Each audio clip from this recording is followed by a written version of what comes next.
It says we're live. It says we're live.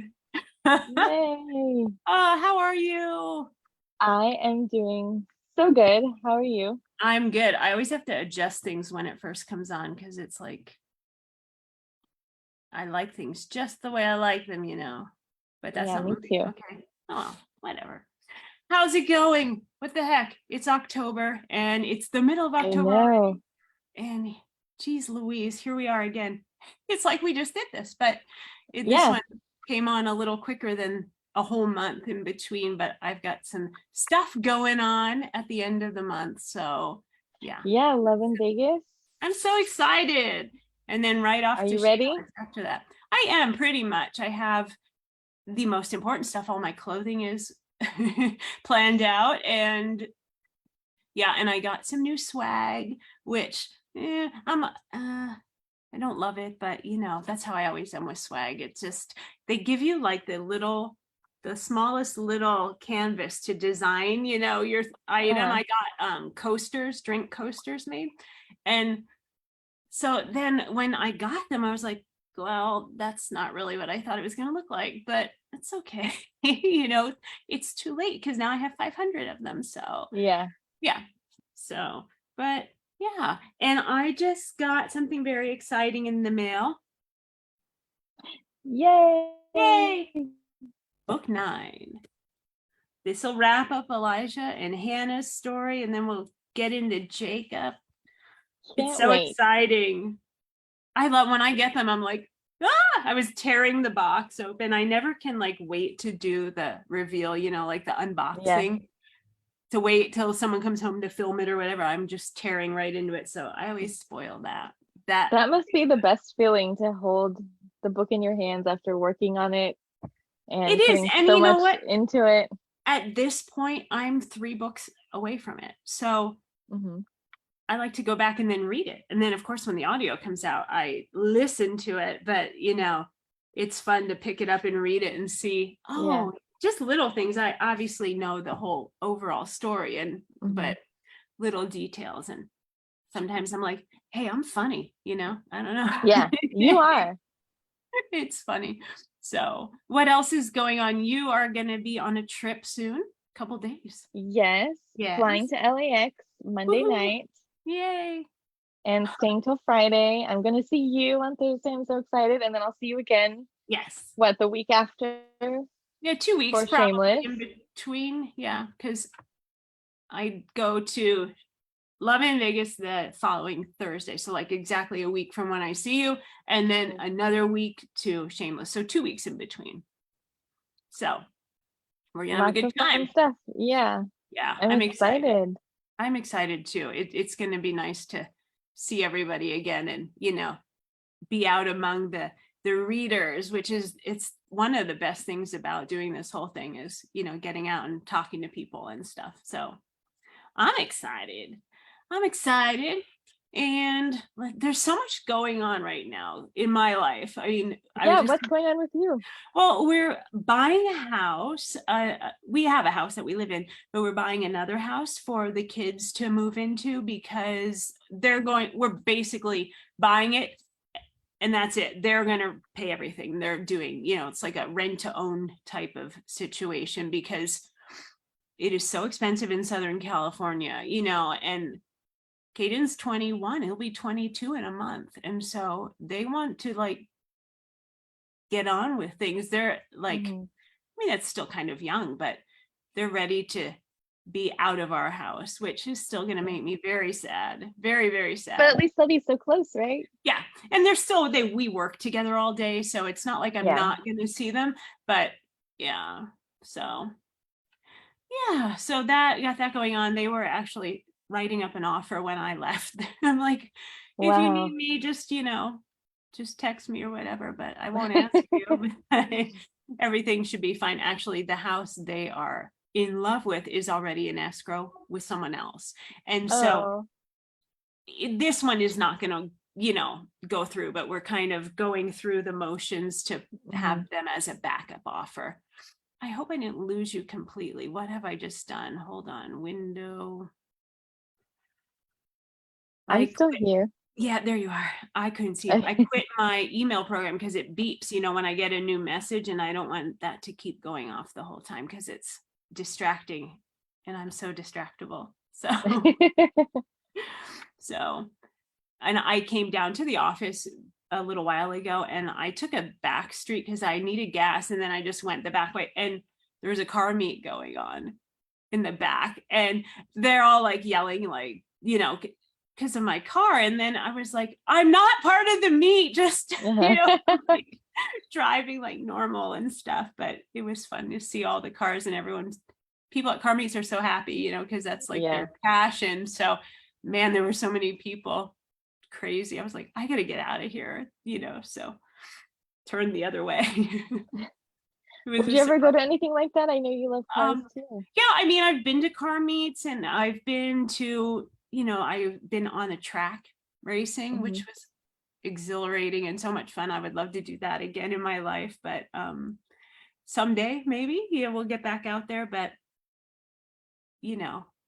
that's a whole thing. People who do like hobby racing, it's just a lot. It's a money drain. It's a lot. And if something happens to the car then, and that's my daily driver, so I don't want to take it on the track and wreck it. That would be a nightmare. So yeah, that'd be bad, really bad. Really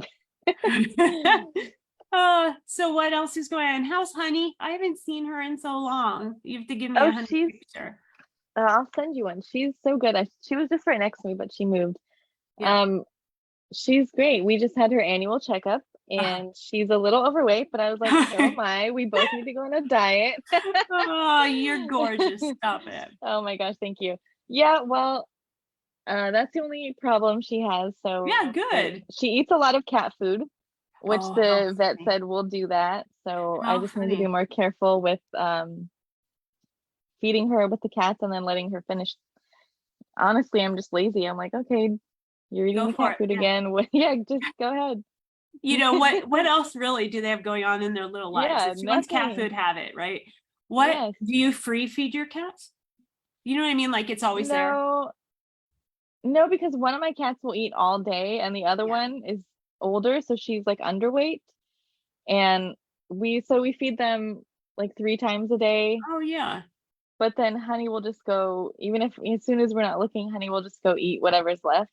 Yeah. So that's so funny. Yeah. Pet drama. Right. Amy says, what kind of car do you have, Victoria? I have a BMW M4 and I love it. And that's one. And I have a Ford Explorer also that is converted for my daughter who's in a wheelchair. So it has a ramp that comes out and all that good stuff. But that has been in the shop for 3 weeks. Oh. Yay, Ford. So what have you been doing? How have you been? It's not Ford's fault. It's probably mice damage, from where I live. And because that one is not garage kept. And they think that mice have gotten in and chewed wires to the ramp.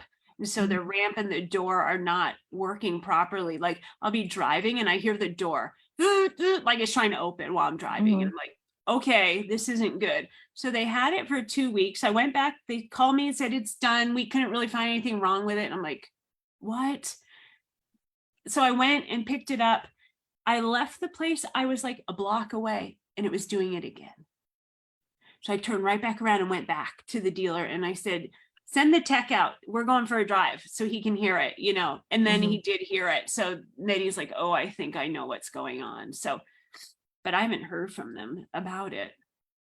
I don't know. Wow, that's been a while. Yeah, 3 weeks. It's frustrating, but God help us if we have an emergency. I don't even know. We'd have to, I mean, I have taken her in the car in the seat because she's big enough. I mean, I don't know if she's the height, but she's chunky monkey. So she's okay to sit there, just from here to there. And if that was an emergency, I would do it. But then you would think, like, if I had to go to the hospital, then what? What am I do with her? Like carry her, so it's bad. The whole thing, that whole scene is bad. So as soon as I get that back, I'll be resting easier. Yes, hopefully no emergencies happen, and I hope you get it back soon. Yeah, no emergencies, period. I just, I Yeah, don't need that in my life. Look at me all like, what is this with the pearls today? Isn't that funny? I love it. I love your dress. Everything looks so pretty. These pearls were David's grandmother's. Oh, wow. Yeah. So I like stuff. I love jewelry. Most of my jewelry is like that. My mother-in-law gave me that was, a special event or something. So yeah. Yeah. So Well, let's our go. author Let's go is in the waiting room. Oh, So good. shall I introduce? Let's go. Okay. Tonight's guest is a New York Times and USA Today bestselling author who has written erotica and erotic romance for Berkeley, Bantam, Harlequin, Spice, HQN, Samhain Publishing, Black Lace, and Red Hot Romance, as well as indie publishing. Her work has been called elegant, intelligent, and sensual. Her debut novel, The Dark Garden, was praised as a masterpiece Eden. and and was a Romantic Times top pick. More recently, her novella Girl, book one in the Training House series, has repeatedly been called phenomenal, and BDSM author Jenna Jacobs said, "Nothing has touched me like this since Story of O." Her novels and novellas have been translated into 13 languages. As someone who has been involved in BDSM practice for much of her adult life, she relates in particular to her kink stories, infusing them with her own truth about kink practice from her life experiences. She speaks regularly on BDSM psychology and practice, as well as sex positive culture for women. She offers her enormously popular Empower Your Sexual Self course for women, as well as writing courses through her website. A native of California, she currently lives in Florida. She loves art, shoes, tattoos, her dogs, cupcakes, because who doesn't love cupcakes? And reading and writing smutty books, of course, not necessarily in that order. Please welcome Eden Bradley. Eden Bradley. Welcome, Eden Bradley. Eden Bradley. Hi, hang on, I'm having video issues. Video. There you are. There Hi, I am. gorgeous. Hi. How are you? I'm good. How are You you? look beautiful. You're You always look so beautiful. no, Your you hair is so gorgeous. my hair is, it's like a person of its own. Getting long. It's really long, but I just Oh my- started I went 51 years without coloring my hair ever. And then the gray came and now I'm going blonde because I am not going to be gray. So I'm completely white under here. yeah. Completely 100% white. Yeah. So I get I mean, it. I lasted a long time, 51 years. And I really think if I hadn't gotten cancer, it wouldn't have happened. I think I might have held on, but It happens. It happens. It Yeah. changes your hair. One of my dearest friends just went through it during chemo during pandemic, and her hair came in different color and it's and curly. curly. Yeah. Like They call it the chemo curl or the Yeah. chemo kink because everyone, I don't know, when you lose your hair and then it comes back in, it'll go straight again, apparently. But I didn't Right. lose my hair, thank God. I mean, that was a big, scary she issue. did. She lost Yeah. everything. Yeah. Yeah. But her hair looks gorgeous now. It's all like a almost shoulder Yeah. length. Yeah. And she's good. And Yeah. you're good. And So, I'm good. We're all good. uh, How are you doing? You're in Florida now. No more I'm in Florida. California for you. big change. I mean, I Yeah. moved for love, Yeah. and you're in Yeah. a long distance relationship. And as most of you probably know, or some of you at least know, I'm queer. And so I moved here to be with my girlfriend. So I don't know how many of you are familiar with the term U-hauling, but in lesbian world, if you can get, that's what they call it. You go on 3 dates and someone's renting a U-Haul and you move it. I feel like we should Hey, I know that term. I was thinking, Megan, is that you? I know all about that term. Megan's like, I'm not saying anything. But yeah, we waited a whole year. But I mean, I had always said, I've always lived in California other than my 2 years or so in Dallas. And I was like, I'm never leaving California again. And Yeah. yeah, on the other side of the country, trying to get Yeah. used to all the humidity. Although actually now it's winter here and the weather is gorgeous. So It was only 70 here today. It was the first cold day we've had, period. Yeah. Just No, period. I read that. And I just got back from Southern California, went to see my parents. It was fairly warm when I was there, but Yeah, we had a hot summer, boy. It was Yeah, blazing. that's what I hear here too. Yeah, but Yeah, so hurricane. you have humidity, but that's so good for your skin. So It good. is actually, yeah, my skin's loving it, to be honest. It's Yeah. true. Hair, not so much. No, no, There, that's there's never a good hair day hair. no, Let me there's tell not. Yeah. you. So Anyway, what I'm trying to think. I was gonna ask you something while we were chatting about the weather. I don't know, but you have to miss California. I mean, oh California my is such a, it gets dude, inside of you and it's hard. I cannot imagine letting it go. I grew up in Pennsylvania. So I uh-huh. was there till I was 18 and then I went in the Navy and traveled around a little bit. And my last duty station before I got out was at Miramar in San Diego. Oh, it's And beautiful. San Diego, I love that city. Yeah. And the first time I got off the plane in El Toro, actually, I Huh. just burst into tears because I had come down from Alaska and it Ugh, was winter and I saw palm trees and sunlight and I just started crying and I was yeah. like, I'm never leaving this state again. So, and Yeah. here we are. I mean, now it's like 40 years later. Yeah. I mean, I'm a writer, so I can live anywhere. My girlfriend's a scientist. Her research is based here. Mhm. She loves California, particularly Northern California, where I lived in the North Bay, north of San Francisco. I mean, she just loves it. And she'd been before a few times. And Yeah.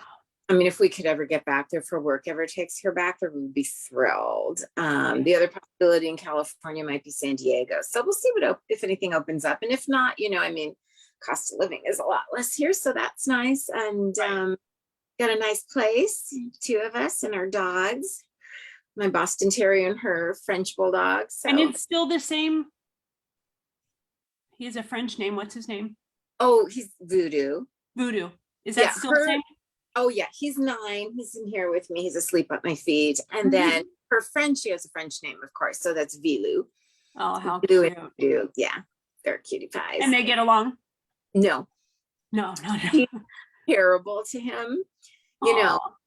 She's a rescue and she came from a really bad situation. We know something about her situation. She was in a bad, like, puppy mill breeding situation. They Aw, rescued yeah. early. She never had a real home or a real mom. Aw. And just she has some behavioral issues and she gets jealous and she does they call resource guarding, and resource guarding can be guarding her food, which she doesn't Mhm. actually do much anymore, her bones, sometimes a toy, but mostly she resource guards us. So she's very jealous if either of us are paying attention to Voodoo or to each other. Right. If I we have a hug cat each like other- that, and that's so interesting that the term I'm not familiar with that, but I assume it's goes for cats too. Yeah. Yeah. Because we call him the bowl bully because he is such a bully around the food bowl and he's Yeah. sleeping. And when the other one comes, he's on it and he's there and he's just circling. And I'm like, get away. He's allowed to eat too. And he did Yeah. that. We had a Siamese that passed away a few years ago. This is a big giant cat. And he did it to him too. Like he just thinks he's the tough guy in the house, but I don't Yeah. know. It bothers me, but that's interesting. I got him. He was very little. A girl sitting outside a Target had Uh-huh. him sitting there. She wanted to sell him. They were someone left the pregnant mom on their property. And so Mm. they had these kittens. And, I said, I'll take him and give him a very good home. At the time, I had 4 other cats. I said, but I'm not paying you for him because I have to take him to the vet and get everything dealt with. I have to, quarantine him because I have other cats, this whole thing. And so by the time I came out of the store, she said, okay, I'll give him to you. It Okay. turns out to be this purebred Turkish van. Oh my God. And Wow. she didn't know that. I didn't know that, but their temperament is so particular, that cat. And then he does that. So I always thought it was just the Turkish van in him, but I wonder if it has something else to do. I don't know. And you have multiple animals, very often there is someone who's the boss. And with dogs, if there's a male or a female, the female's always the boss, which I kind of like. Yeah, as it should be. That's what I'm thinking. Yeah. Usually I kind of like it, but she's got these big bear paws, and Voodoo's 9 now. We just went through a thing. He herniated disc in his neck and he's full of arthritis, and she'll just like come up to him, just bop him in the face with her big bear paw. Like that's her idea of play with me. Right. We're like, Velo, Yeah. not He's unconscious now. Yeah. like, you're kidding, get out of my face, lady. Oh, Yeah, so no, they tolerate each other. Voodoo and I have lived here in a few days, it'll be a year. So, but she had just gotten her like 8 weeks before we moved in. Oh, So yeah. she's getting, it is getting better. She's getting more comfortable and more secure and realizing she has a home. She never has to worry about food. She's two Right. moms to spoil her. So it's just taking a little while. Yeah. They're baby, Oh, you know. She's So- cute. Make up for it. I'm assuming, I don't know, honestly, I haven't seen a release of yours lately. What are you writing right now? Well, I had a long delay between books. Yeah, I haven't had a new release in quite a while. I signed up with Red Hot Romance, which is an all kink publisher. It's a small publisher, but they do a really great job. And Oh, yeah. I gave them a lot of my backlist books. So they also had me do a lot of rewriting. So like my Midnight Playground Vampire, Oh, those 5 books, I rewrote all of them. They made me write some epilogues. So what do they're- you think of that process, rewriting and going back? And Yeah. it's definitely different to me than the original writing. It is. It's kind of fun. Like I wrote those books, like almost every other thing I've written is contemporary. And I wrote those at a point where I was in a really profound state of burnout and just needed to do something different just for fun. And my vampire is a little crazy and out there because they're vampires. They can be. Right. And it's a dystopian. It's a 2069 London because 69 is always funny. Um, so creating that whole world, that was actually really fun. It was kind of fun going back and revisiting it. And I always have to say, this is terrible. It's like having a favorite child. That's what it feels like. Like the 5th book, Rogue's story is my favorite because he's just such a brat. And so it was fun. It was fun, like, yeah, refamiliarizing myself, you know, because I'm over 60 now. So the memory's not so good. And so it was just, yeah, fun refamiliarizing myself with them, getting, you know, visiting those characters again. And then they gave me gorgeous covers and then they put it all into a 5-book anthology. And then they took my 3 San Francisco Doms books and I got new covers for those. Those are retitled Surrender, Submit, and Obey. And again, they really wanted, I think 2 out of those 3, or maybe it was all 3, I wanted epilogues. And so they're expanded. So that's good. And I've got some other stuff that I'll be giving them, backlist stuff to republish. But between the move, I had some health issues, family health issues. I haven't been very productive. So, and then we throw COVID in there and, yeah, a little, you know, the world is in a different yeah, state right now. I think we're all kind of surfacing, coming out of it. I don't know. I just left LA and one of my best friends in San Diego, she was just diagnosed with COVID. And then my stepmom just tested positive a couple of days ago. So yeah, I know that it's not still over. around. Yeah. It's not gone, but Yeah. I'm hoping that like the devastation, or that it was really, because it affected everything, not just the people that got so sick and some that lost their lives and all that, but what it did to business. We see so many businesses just gone. Yeah, Just that's gone. and here too. I mean, Florida, they were not very safe about COVID ever Oh, here, and the yeah. enormous number of deaths. So many of them have not been reported because the governor here doesn't like to admit that COVID's a problem. Oh, he isn't reported to the. Yeah. But I have a fantastic doctor here who got COVID very early on, was in a coma, almost died at age 30. And it's been a special area of study for her. And we talk about it all the time. Wow. Anyway, yeah, I mean, it's just weird. It's just, I think, done a lot to people's mental health, even people who've not had mental health issues before. And, it's just, the isolation and the weirdness of the world. Everything is different. The rules are constantly changing. I think it's been a lot. So that definitely affected me too. But I am writing again. I've got a few exciting projects coming up. So my Training House series, which has been my best-selling series, it's very, very hardcore kink. And I thought this is really going to be like a niche thing, but it's by far my most popular. And I love that. I love that series. Thank I you. devoured them. Like, It's no, there's another one. Yeah. So Handler was the last one that came out, and this has been almost 2 years, I think, or has it been 2 years? And now, so I've been working since I was in California. I've been working on Driver, which is the fifth book, which is Gilby's story, the driver. Yeah. And his infamous Billy Club. So it's about him, and also the story of how, if anyone has read these books, the twin sisters who are the house slaves that have the brand on their chest. So it's that story. And then I was invited by Livia Grant and Jennifer Benet to write in the final Blacklight Roulette anthology, which I'm so excited about. Actually, I've always wanted to write in a Blacklight series. I don't know if any of you are familiar with that series, but it's so fascinating and so much fun. Again, like hardcore kink, they want stories where you kind of think outside the box. Right. And the roulette is like this Valentine's Day event at both their East Coast and West Coast clubs, where you spin the wheel to find out who you're matched with for the night. Oh, and yeah. you have 3 scenes, and you spin the wheel. Like you only get to pick 4 hard limits. Anything else is up for grabs. Oh, and wow. you spin the wheel, and whatever you get, that's what you're doing. And you spin the wheel.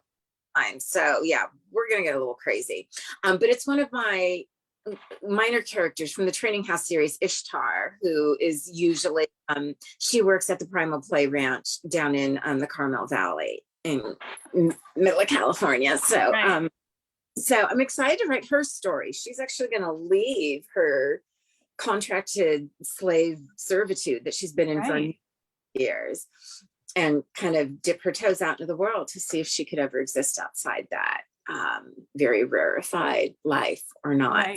Right. That started on that, and I'm having so much fun with it. And what else am I doing? Oh, and then Red Hot Romance is doing a whole bunch of Christmas anthologies. So like there's an age play anthology that my friend Paige Michaels is writing in, and I can't remember who else is in that one. Paige Michaels and Lizzie Day. I'm not sure who else are going to be in the age play one. And then I'm doing the BDSM anthology with Becca Jameson. And again, I'm not sure who else is doing that one. So that story, it's one of the best friends from one of my San Francisco Doms books, from Devin's best friend. It's always so confusing. So that book used to be Sanctuary, and now it's Surrender. So why the change? Why the title change? Yes, it is. It is. Why did you change the title? They just sort of wanted to give it a real reboot. I think publishers will sometimes do that if they're going to re-release something that's been previously published. But and that's okay. I have in the description, on Amazon or when I promote it, that this was previously published for another title. So if a reader's bought it before, they might not want to read it again, or they might want to purchase the new one and see all the updates and the expanded material and the epilogue and such, or just revisit, which is always fun. Well, it sounds like you're very, very busy, which is awesome. It is yeah, and everything's due in the next few weeks, so I'm going to be really busy. And then of course we have Shameless BookCon coming up, and I hear you and Megan are going to be there. We are so excited. I'm so glad you're going. Doing forever. This is, I think I saw, you must have been a post on social media or something, your first Shameless? It's my first Shameless. I've been invited a couple of times. Yeah. In California, honestly, I couldn't afford to go. Right, the cross country. To do it, yeah. Well, this one, I signed up before I had cancer, and then I had to cancel, and then COVID, and now... Angie was so awesome and just said, if you had already paid your table fee, you're good to go. And so, but I hear you. Yeah. Going, that cross country thing. Yeah. It's conferences are expensive. I've had so many people ask me, like, don't you get paid to go to a conference? And I'm like, no, I pay. It's by who? Yeah. $2,000 to do a 3-day with plane fare. So I have my assistant, one of my assistants, she's, I have a couple of girls, Jessica Britton and Vicky Busby, who always just come and already assistants. I don't have like assistants from my day to day, but they come to the conferences. And so, good. I'll get to see them. Drive down and help me, and then Jess will be there. And so I have plenty of help once I get there, which is great. They're so good to me. So those women are gold. They really, They I mean, really are. I'm so grateful to them. And so they've been for a dedicated. few years and they know me really well. So they Yeah. know, like, if I'm tired, they know like what tea to bring me, or Yeah. you know how to set my book signing table up. They're just like zip, zip, they get everything done. So, Yeah. so excited to see all my author friends that I haven't seen in forever. I mean, the author lineup at Shameless is incredible. It is that, and I'm doing right like 3 days before I get home. I'm out on the ground 3 days and then off to Shameless, but Love in Vegas, and the Oh, lineup there is ridiculous. it I mean, is. it's ridiculous. I am so excited. I'm going to be a fangirl. Like, I'm signing, but I'm going to be like, oh, because there's some people that I've never met in person, and I'm really Yeah. anxious to do that. I love that about this community. It never stops, the joy for one another and the excitement. And then because we're all still consuming, it's like you find new people. And so it's always fresh. Yeah, it is. It's so great to see old friends. And every conference I network with some new people. Like I just did Book Lovers Con in August in Houston. Yeah. And it was great to, and I've worked behind the scenes there for many, many years. I help with like some of the event planning stuff and putting things together.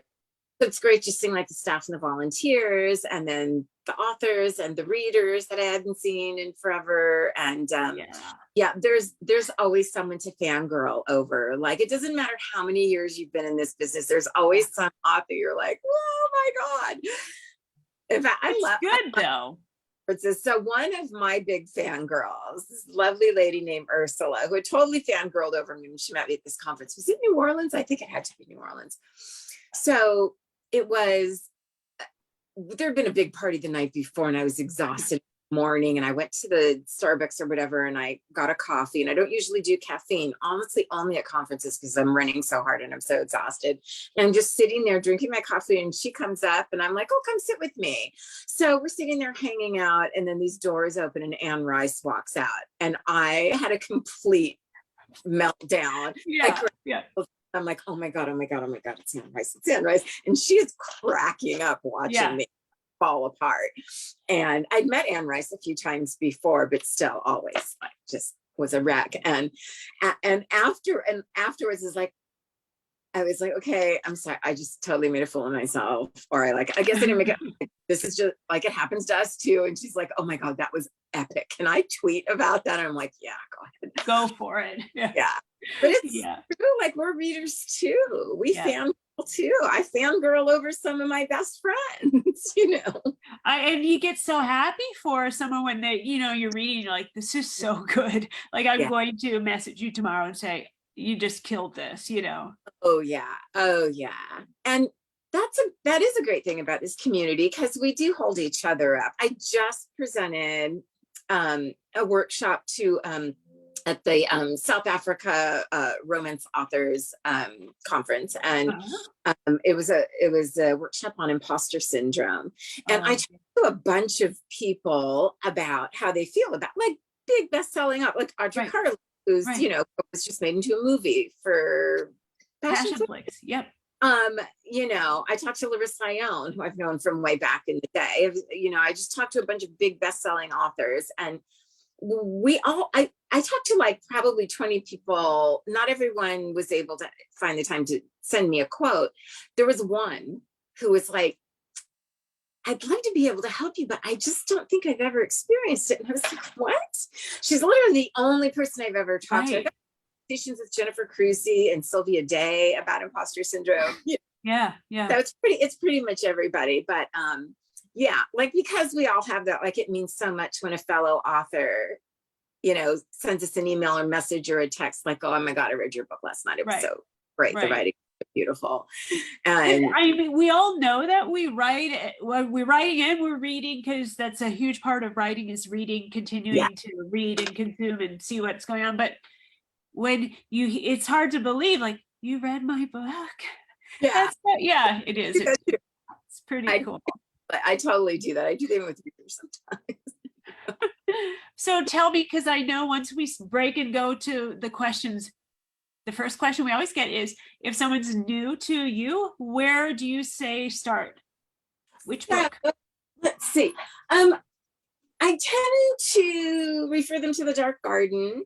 So I wrote this book, I think in 2005. Bantam published it in 2007. It was my first full-length BDSM novel. And even though it's a little older, so I kind of suspect there's probably like an old flip phone or something in there.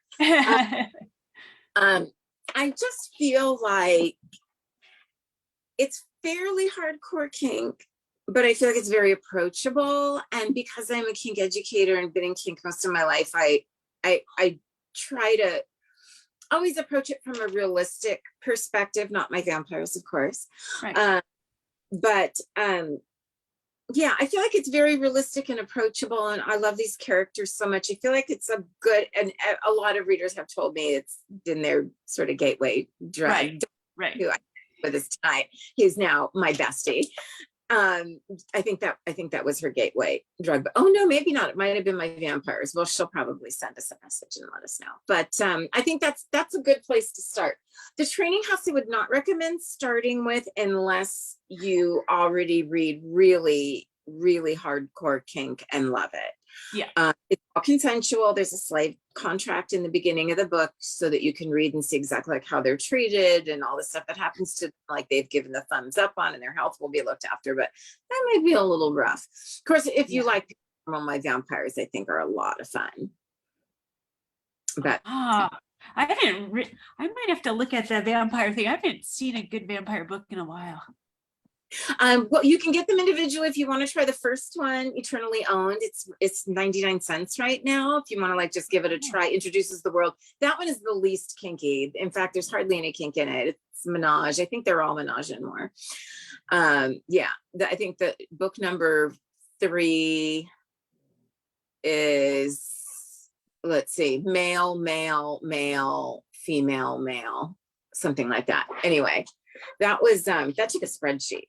Yeah, like they're that right, like orgies or the reverse harem thing. Like the logistics are overwhelming.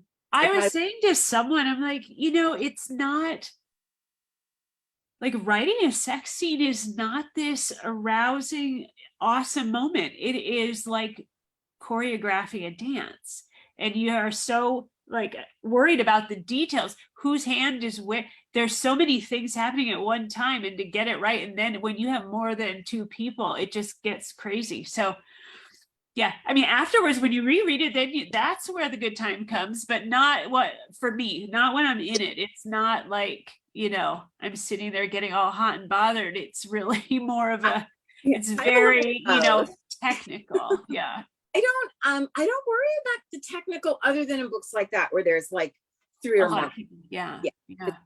If it's just 2 people, I don't know, it just kind of flows. I always feel like all day. You're a sexual being. Yeah, it's true. Yeah. Guilty. Megan, do we have questions for Miss Eden? We do have a few, but I wanted to say that, well, Dawn's here, of course. And I just wanted to thank Dawn and Eden because that's how I met you, Victoria. I was with Dawn and Eden at this event, and that's how I met you. So that was lovely. And the training house, I did a queer book club with that book. So thank you, Eden. That was a really great book. Okay, Eden, how did you get into BDSM? Boy, okay. So I was 22 or 23, so around 1984. I had really hot boyfriends. I used to date boys. And I don't know, I somehow got it in my head that I wanted to kind of spice things up in the bedroom. So I went with a friend to the Army surplus store and bought a pair of police handcuffs. And I just thought, I'll handcuff him. I didn't even know what I was going to do with him after, but I just thought it'd be fun. So he comes over that night. We're naked. I had the handcuffs hidden under the mattress. I just handcuffed him to the bed and I just started shaking all over.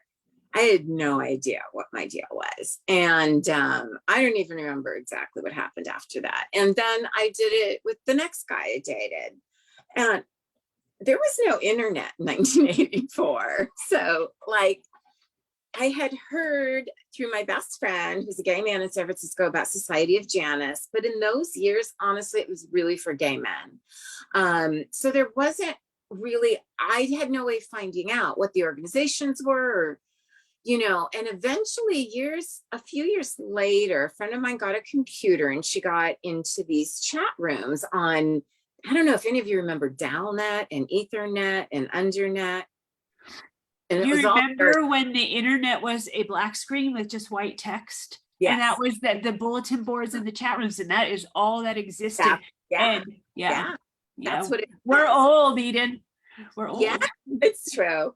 So my friend was like, I was looking around the different rooms and I saw this room for kinky people, and she's not really kinky, but I just went in and I met these two people and they're super nice, like, come over to my house and let's start chatting. So I did, and that's how I started networking with kink community, was in those rooms. And then eventually that led me to meeting up with a group of people who would sometimes meet in person. And then also that same friend, again, she's not kinky, but she came with me one night. I wanted to go to Bondage A Go-Go in San Francisco. And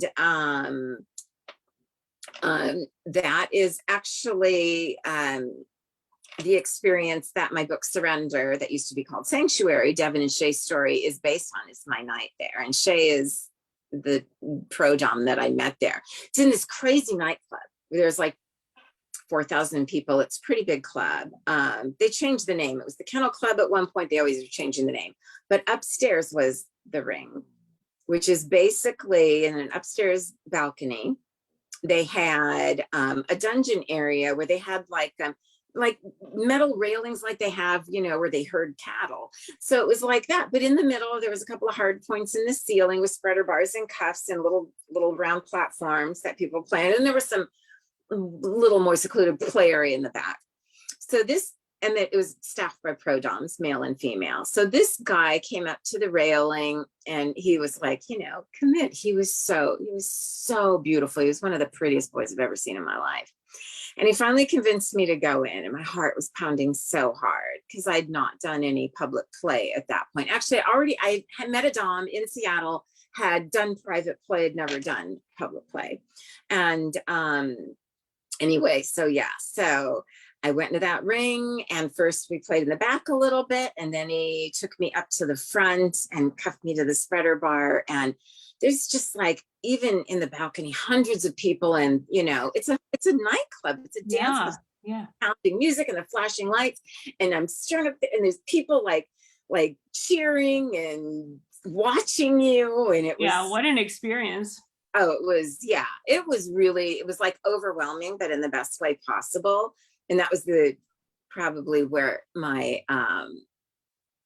exhibitionist self was born. Right. But it was a crazy experience. I only saw that guy one more time, and then kind of went on and started checking out different clubs all over the country. And so that's how I got into kink. But I feel like it kind of runs in families, because I have a story in which book is it? In The Darker Side of Pleasure that I wrote for Bantam, which is a 3-novella anthology, and it's called Love and Discipline. And my older brother, David, who's been gone for 31 years, was kind of a little minor rock star in LA. And he wrote a song called Love and Discipline. So I took the title of the book from there. And that song is definitely, there's some whips and chains going on there.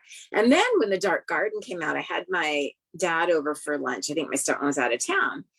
And Dad, at the end of the lunch, was like, so I read your book. They'd been very supportive. The day the book came out, we went to every bookstore in our part of LA to sign the stock. They're very supportive. But I had been asking them not to read it. And of course they did. So it's like, okay, so what do you think? And he's all, reminds me of some of my younger days before I met your mom. Remind me to tell you sometime. And I'm no, there are some stories we do not need to share.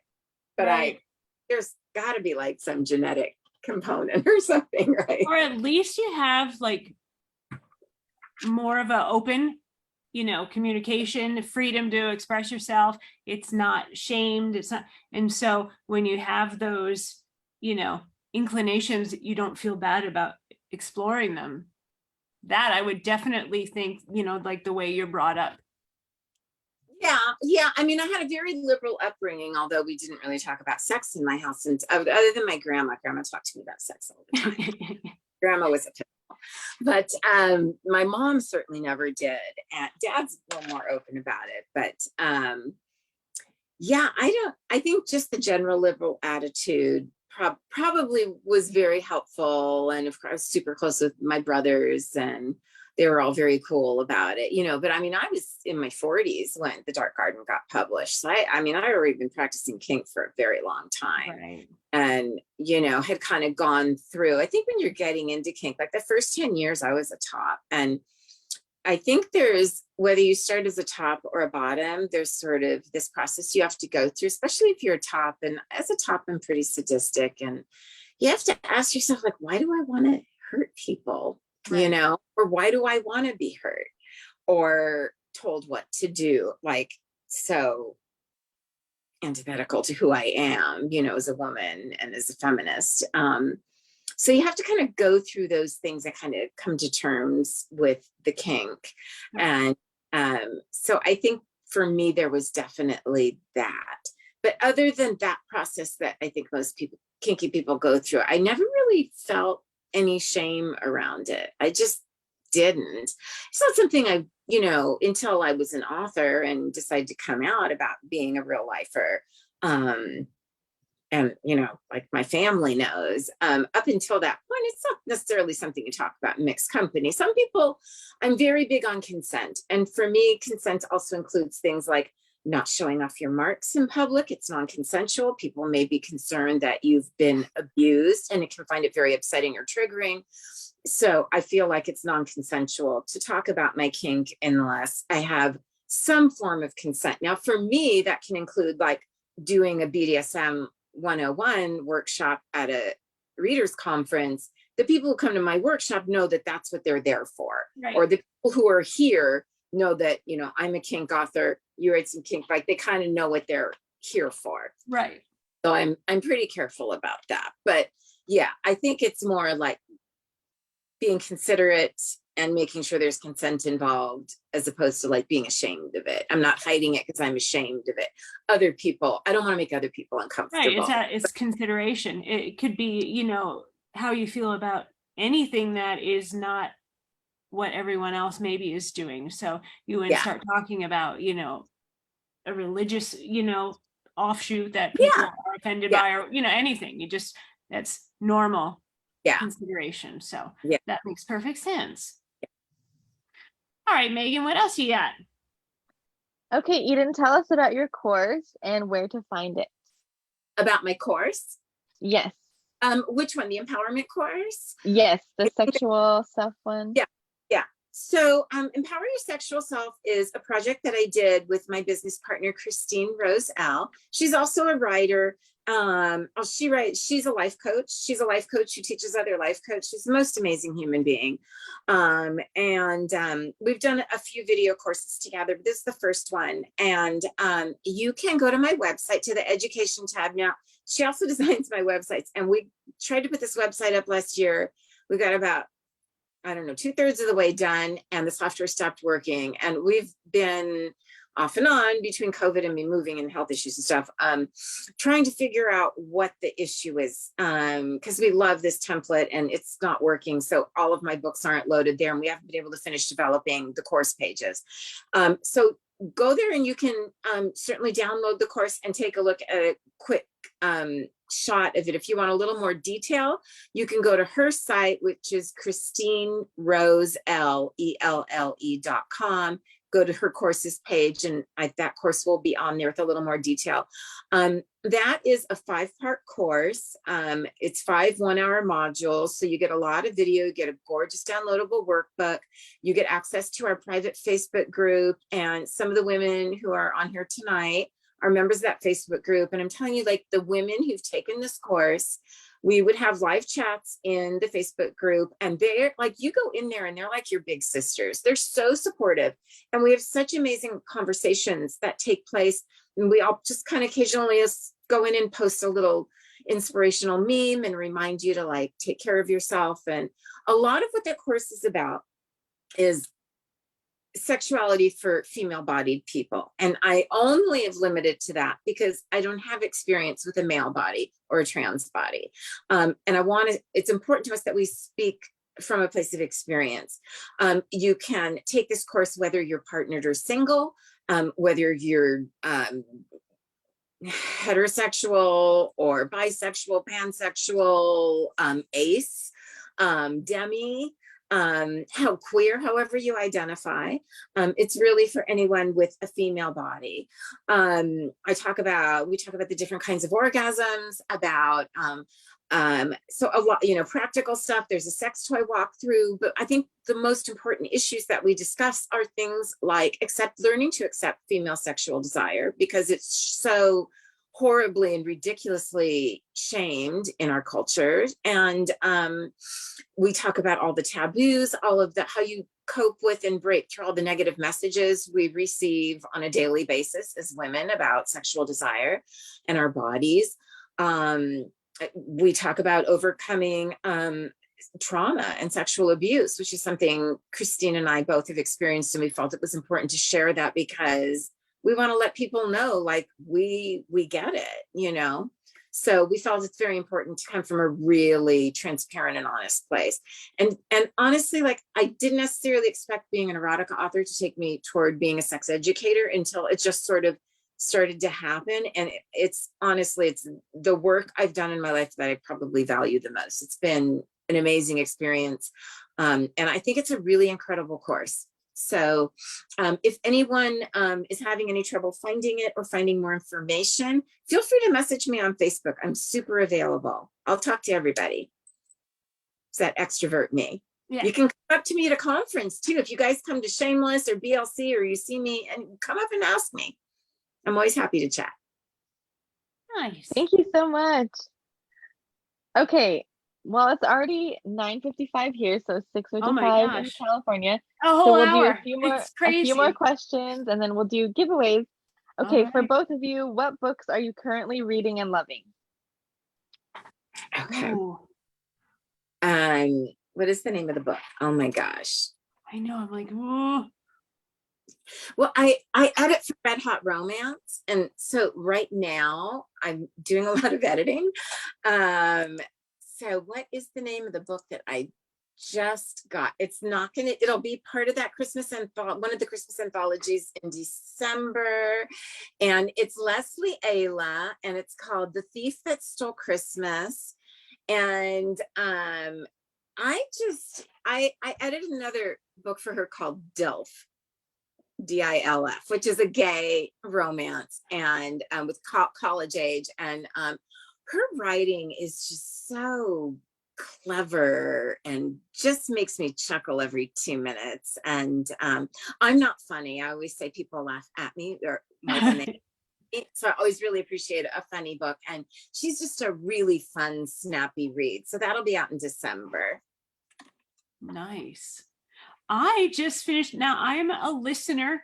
I know everyone that comes on here knows that I am 100% really at this point Audible. So it's just where I can get the time to read. I was losing a lot of reading or consumption, and it was making me so sad because I work all day and then I write at night, and when am I gonna read? I'm so tired, I fall right to sleep. So I listen in the car, I listen while I'm doing chores, I listen. So it's made it where I can still have reading as an enjoyment in my life.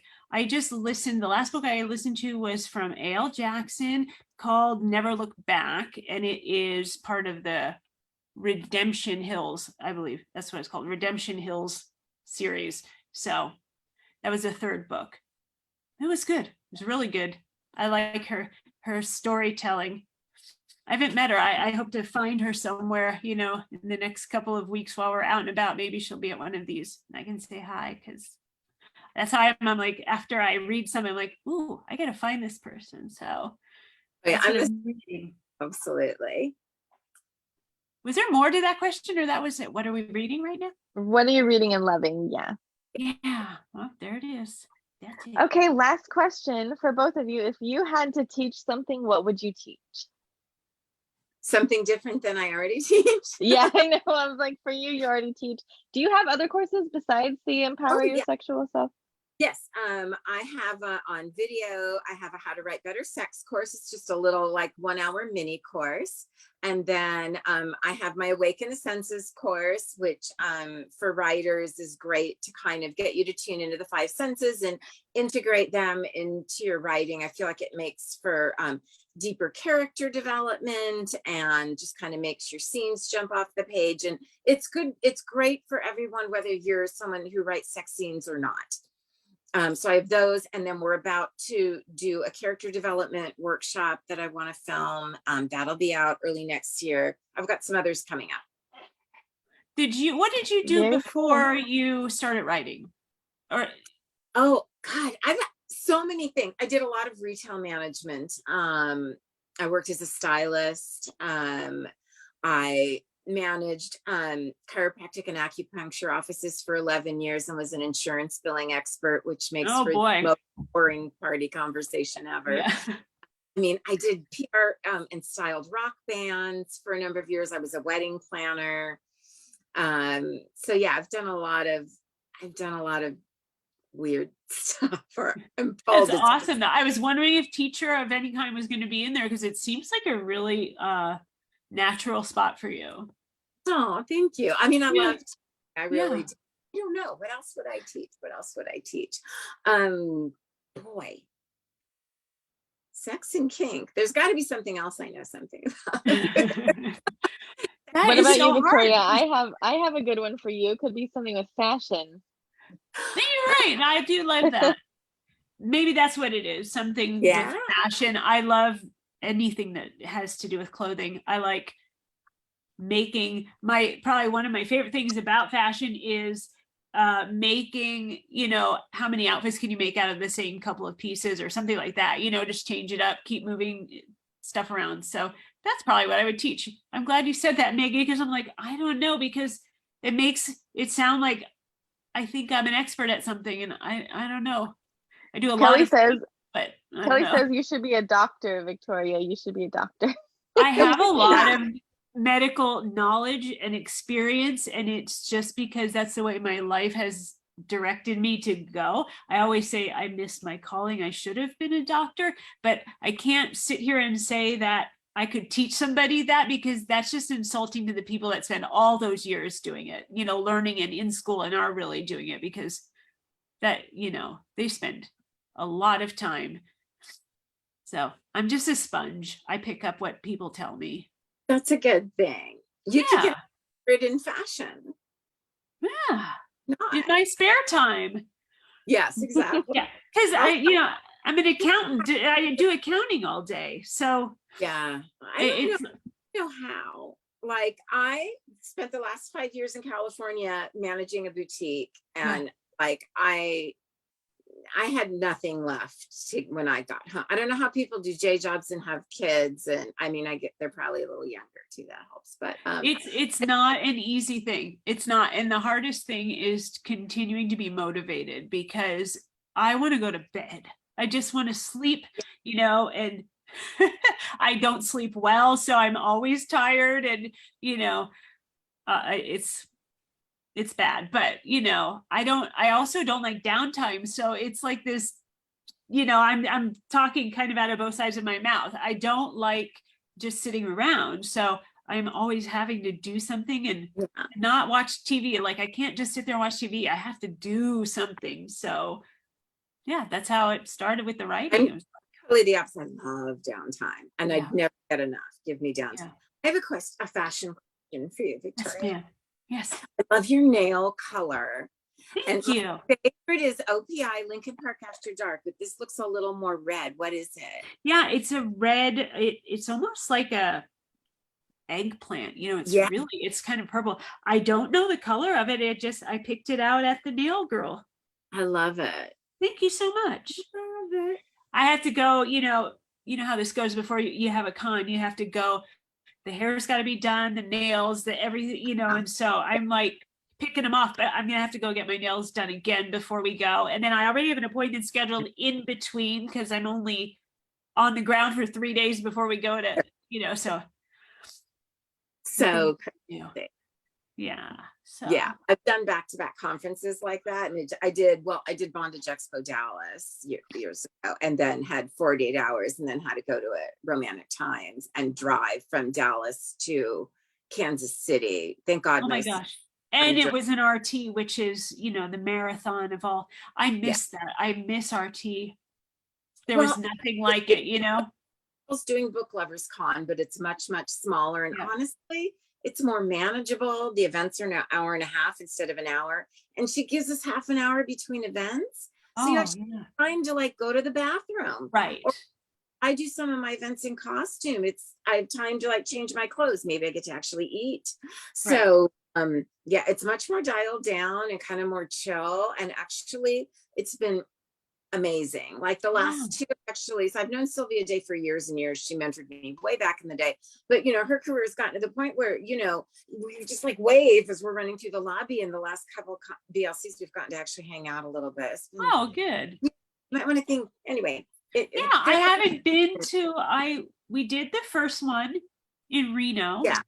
And then the next one was in NOLA, right? I think. Oh, BLC. There was New Orleans was the first Book Lovers Con. Ah, Before the that, last RT was in, yeah. that was Reno. Yeah, but after NOLA, then I haven't, that first year, I haven't been back to a BLC. Well, Just they you know, COVID. It was Yeah. going to be Nashville. So then finally they had to have it last year. They had to have it in December. The hotel forced them to, like, they wouldn't refund any of their money if they didn't do something by the end of the year. And then this year was in Houston, and next year's going to be in Houston. I forget what month. I think we're going to be in the fall.